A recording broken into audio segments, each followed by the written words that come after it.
第二次成功救翻我嘅賬號，今次係我嘅攝影賬號。咁我上個月4月24號嘅時候，我係正常使用，莫名其妙俾 Instagram 永久封鎖我賬號啦。咁今次咧，我係記到前後2封嘅實體信啦，實體信嘅內容範文喺度啊。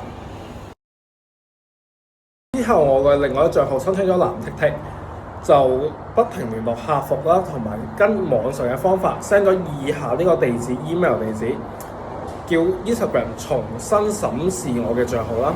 咁今日5月21號嘅時候，我個賬號成功解封翻嘅。但問題係我呢1個月嚟，我不停嘗試唔同嘅方法啦。我嘅賬號申請咗藍剔剔，同客服聯絡。咁我嘅賬號係可以莫名其妙，包括 Facebook、Instagram 3個賬號、Third 賬號，全部俾佢封鎖晒。我再重新用個新嘅電郵、電話申請新嘅賬號，我可以唔使2日內，我個賬號可以俾佢永久封鎖咗。佢到底封人嘅原因係發生咗咩事？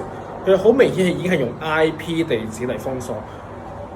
係好莫名其妙，我係乜都冇 post 過嘅情況下，俾佢封鎖咗。你依家解封我賬號，唔代表我唔會出聲咯。